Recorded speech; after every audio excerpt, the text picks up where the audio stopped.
Hello everybody, it is me, Tamu, and today I will be talking about the recent Xbox showcase and my thoughts on it. But before I do get into all the reveals and stuff like that, I just think it's important to preface this, and that is that Xbox really has had an interesting year thus far. From their decisions to release a handful of their exclusives on their competitors' platforms, to more recently shutting down a handful of studios. This Xbox showcase really needed to instill trust in Xbox as a publisher, but more importantly as an ecosystem, one people could feel comfortable with calling their hub for video games. And I think this conference for me really did at least reassure that many of these studios and their hard labor and work is really starting to bear fruits. And more broadly, it is starting to look like Xbox is having a regular cadence of video games that they can release on a schedule that'll rival many of their competitors.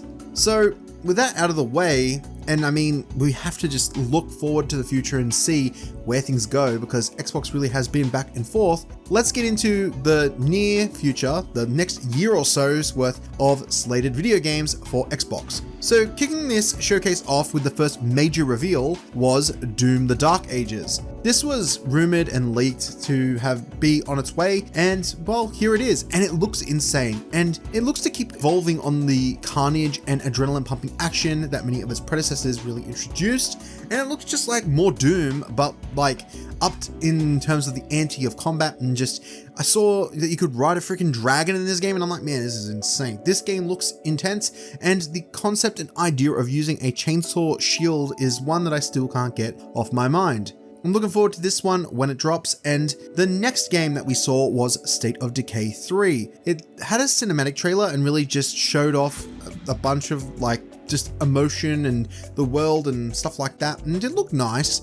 I'm really wanting to dive into this series. It's something that I've missed, and maybe after this announcement, it might be one that I now have the push to go and commit to. Next up was the highly anticipated Dragon Age, which we knew up to this point as Dreadwolf, now known as Dragon Age The Veilguard, which looked to show off the main cast of characters in an interesting art style. I've heard some people who are fans of this series being a little mixed on this one. I personally need to get around to playing Dragon Age, particularly Dragon Age Origins, heard a lot of good stuff about that. But to me, as someone who's never touched any games in this series, I was like, oh, this looks pretty interesting, and it's coming out later this year, so I might get up to date on that series and check this one out, because it definitely does have the trappings of a game that looks pretty interesting and cool. Next up, we got a look at Starfield's upcoming DLC, The Shattered Space, which looked to be taking a more sci-fi horror kind of approach to the world of Starfield. And in many ways, I feel like it is a personality injector that I think Starfield kind of needed. And I think that it'll be great because whilst I do like the NASA punk kind of aesthetic that Starfield was going for, I do think that it needs a bit more of that weird, unknown space, like mystic kind of element that the game kind of was hinting at with the artifacts and things, but never really fully utilized in my opinion. They also announced the monthly update for June, and they showed some new interesting refinements to melee combat, as well as the creation kit and many different modders and creators that'll be making content for Starfield. Next up, we're getting a look at the new DLC for Fallout 76, Skyline Valley, which looks to offer a ton of new features. And one that really did stand out to me was the ability to play as a ghoul instead of just, your standard human character. It'll be an interesting new experience, and it sounds like some of the character choices and things that'll be available to you will differ depending on if you pick a ghoul or a human. I think that's pretty cool, and I like that direction that Fallout 76 is taking with this open experience, and I need to really just dive back in and give it a go. It's been such a long time. Expedition 33 was the next game that got announced, and it looked really great to me. It really did channel this fantasy adventure aesthetic, and it had this like interesting kind of vibe to it. Almost like kind of like this celestial magic kind of look. I don't know, it's weird. I can't quite pinpoint the type of word I'm looking for it. But the one thing that really stood out to me was how the combat was like just so stylish, and it really did remind me weirdly of Lost Odyssey with how you can attack and then press like buttons to follow up and do action, little like time-based things almost after selecting an ability. It really did look pretty interesting, and it's one that I'm highly anticipating from this showcase. It's one I didn't know existed prior, but yeah, keen for this. The next game that we saw was South of Midnight, which we saw some more gameplay, and I'm really digging the art style, the environments, and everything just look amazing, and the combat looks pretty good, but we haven't really seen enough to really fully know how deep it really goes, but to me, it looks like this game, I believe, will be pretty fun, and I think it will be pretty cool. Like, it looked mad. I thought it looked good, and I hope that we get to see a bit more about this game, and it's supposed to be coming in the next year. Next up was a bit of a surprise, I'm gonna be honest, and it was Metal Gear Solid Delta, the remake for Metal Gear Solid 3, and it is looking gorgeous, and it was so great to hear David Hayter's voice again. Playing Snake, it is just incredible. We have reason to be skeptical given the fact that this is Konami, but honestly, from what we've seen, it does look like this is shaping up to be something special. And this game showed off the different types of ways you can interact, and it looks like it really is preserving a lot of the stealth nature and really doing it justice. But only time will tell, and more reveals and gameplay that we see will actually show us how this game shapes up. This next one was another look at Flintlock, and I was so happy to see this game get an update and we get another look at it, because I really have loved what I've seen from this game since its base trailer. And this one is looking to release real soon actually. It is slated to release July 18, and yeah, we won't really have that long at all. Pretty much just over a month until this one releases, and I'm keen to get my hands on it and check it out. Next up was a big one. We finally got a look at the Initiative's new Perfect Dark game, which was teased years ago, and this one is really looking pretty good in my opinion. There was rumors that this one was having trouble behind the scenes, but from what we saw, it looks pretty good to me from what they showcased. I think that, yeah, Perfect Dark though is another one of those games that I haven't really played, and it's on that pile of shame for me, that backlog that I need to just cross off the list and sit down and just, yeah, get really into and play someday, because it's one that I really do think looks like a ton of fun, and yeah, just need to find some time to play that one. But it definitely is one I want to check out. There is no release date for this yet, but it was nice to get a good slice of gameplay, see how it functions and what the gist of this game will be. And yeah, from my eyes, it kind of looks like this game is shaping up to be some immersive sim sort of adventure with flexible ways to approach mission design, and I think if it does deliver on that, it'll be a ton of fun. We got another look at the new Fable game as well, with all the footage seen and being captured in-game. Whilst I do think it looks good, I'm waiting for some uninterrupted gameplay, so I can see how this game plays and some further insight into the gameplay loop. It's been a while since I've played a Fable game, probably since the second Fable, and I'm interested to just see what this one, how it kind of compares and what type of approach they're taking to this game. Seeing as it's now being made by Playground Games, I want to see their take on it and just get their look at how they're making this game. But I do think this one overall is looking nice and is scheduled to release next year, so it seems like, yeah, things are going steady and we'll probably see more about it next year without a doubt. We got more of a cinematic for Indiana Jones, followed by some cut up gameplay moments, and I really, as someone who enjoyed the Emperor's Tomb back on the original Xbox, am really loving how this game is shaping up. The combat is looking really satisfying, the set pieces look like they'll be a ton of fun, and the story is really tapping into the charm that made the original trilogy such a classic. Still, there is no hard release date for this one, which I find strange, but it is still on course to release in 2024, and honestly, this is one that I'm really looking forward to. I think Indiana Jones is always been one of those movie to video games that just works and they can do a lot with. So I'm keen to see how Machine Games really does deliver on this one. The next game was an interesting one. It's called Wu-Chang Fallen Feathers, and it was a gorgeous game, and it has these Souls-like elements melding together with some action RPG elements, and it just came together super well. And I feel like this is more of a formula that's starting to take place these days with these types of games, and I'm all for it. I love it.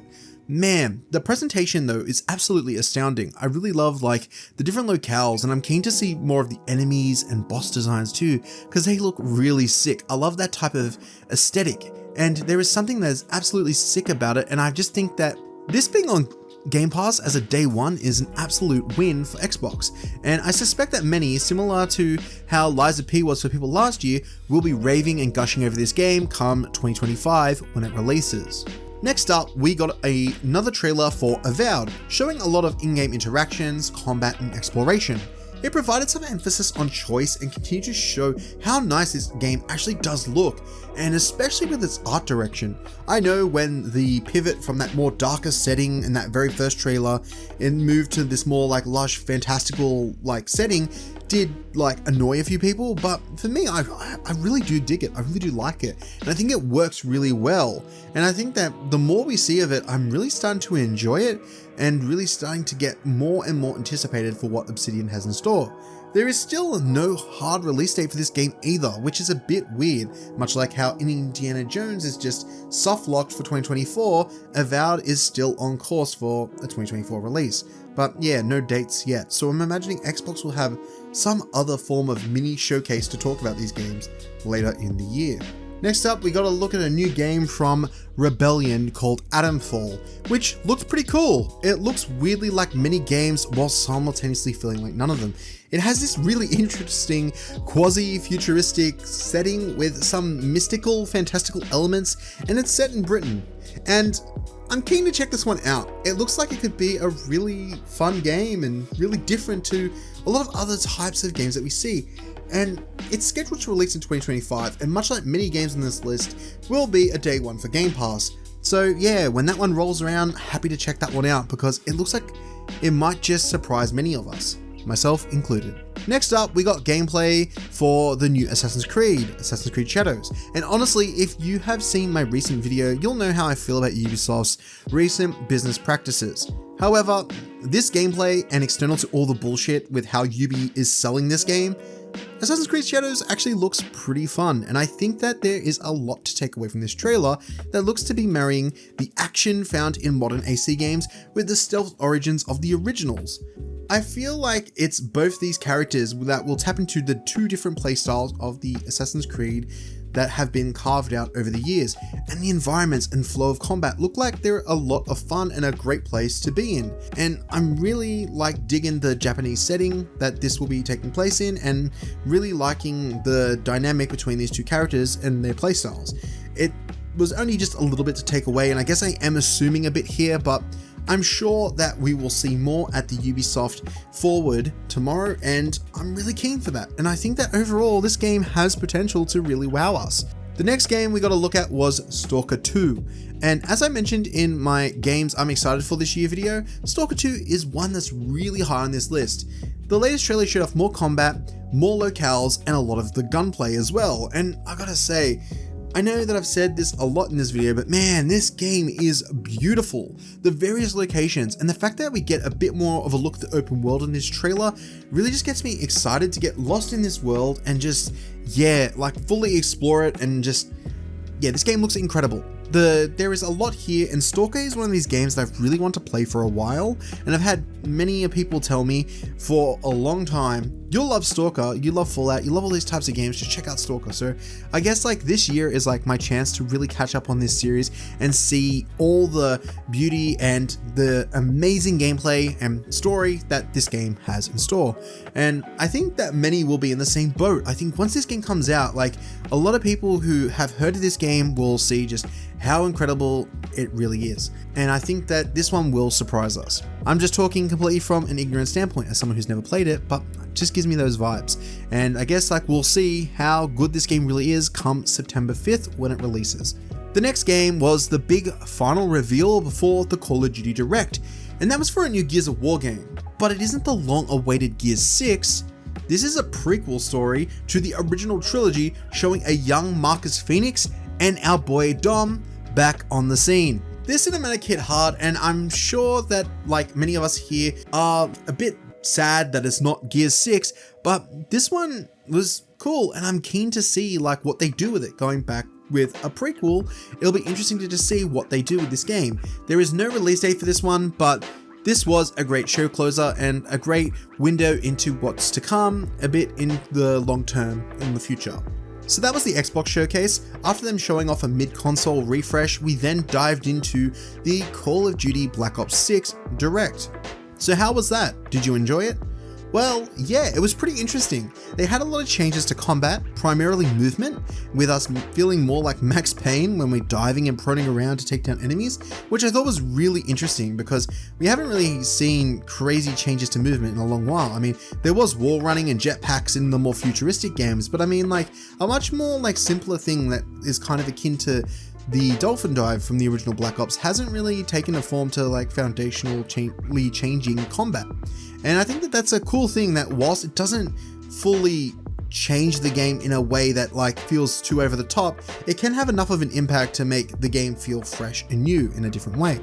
The campaign itself looks to be diving more into the mind-bending elements that made the original Black Ops such a like memorable game and a fun one. I've always got a soft spot for the original like first 2 Black Ops games, and they were just like, yeah, they were a great time. They were really good, and they were a product of that time when Call of Duty really was a king of its own crop. But yeah, like Black Ops 6 really does look like it will be harkening back to that, and it kind of makes me want to check it out. And they'll be sharing more on the multiplayer and zombies in like future directs and showcases around the game, but yeah, this does look like one that will be worth checking out. And I mean, with it coming to Game Pass as well, it doesn't look like much of a loss if you really just want to spend $10 and check it out for a month. So to close this video out, I'd just like to talk a bit about my feelings on this showcase and the overall state of where Xbox is. I really did love this showcase, and overall Xbox has oddly been all over the place with their messaging and intentions over the past 6 months. But as of right now, with them working on their next gen consoles and that mid-console refresh and announcing many interesting looking games and doubling down on Game Pass, it is clear that they're still committed to publishing video games and making hardware. How locked in they are, I guess we'll just have to wait and see how things like Call of Duty perform on Game Pass, but I mean, I'm really keen to see where these games go. It feels like a good long time and a good while since we've seen Xbox have a regular cadence of video games, and it really feels like they're starting to nail that, putting down games year in, year out. The big heavy hitters, at least one big major release at the end of the year and one at the start, and having these other ones in between. And I guess like they're more or less finding that structure and rhythm to compete with many of the contemporaries that they have right now. But only time will tell, and we'll have to see how things keep going, and hopefully we can make it through the rest of the year without no more major layoffs, and we can just enjoy some quality games. I feel, after walking away from that showcase, that there really is some gas in the tank left for Xbox, and whilst I still don't see a clear vision for them on a whole, while it feels like a bit scattered, I'm curious to see what the talent underneath the Xbox umbrella is capable of producing, and just keen to enjoy some quality games. But yeah, those have been my thoughts. Thanks for watching and have a great day.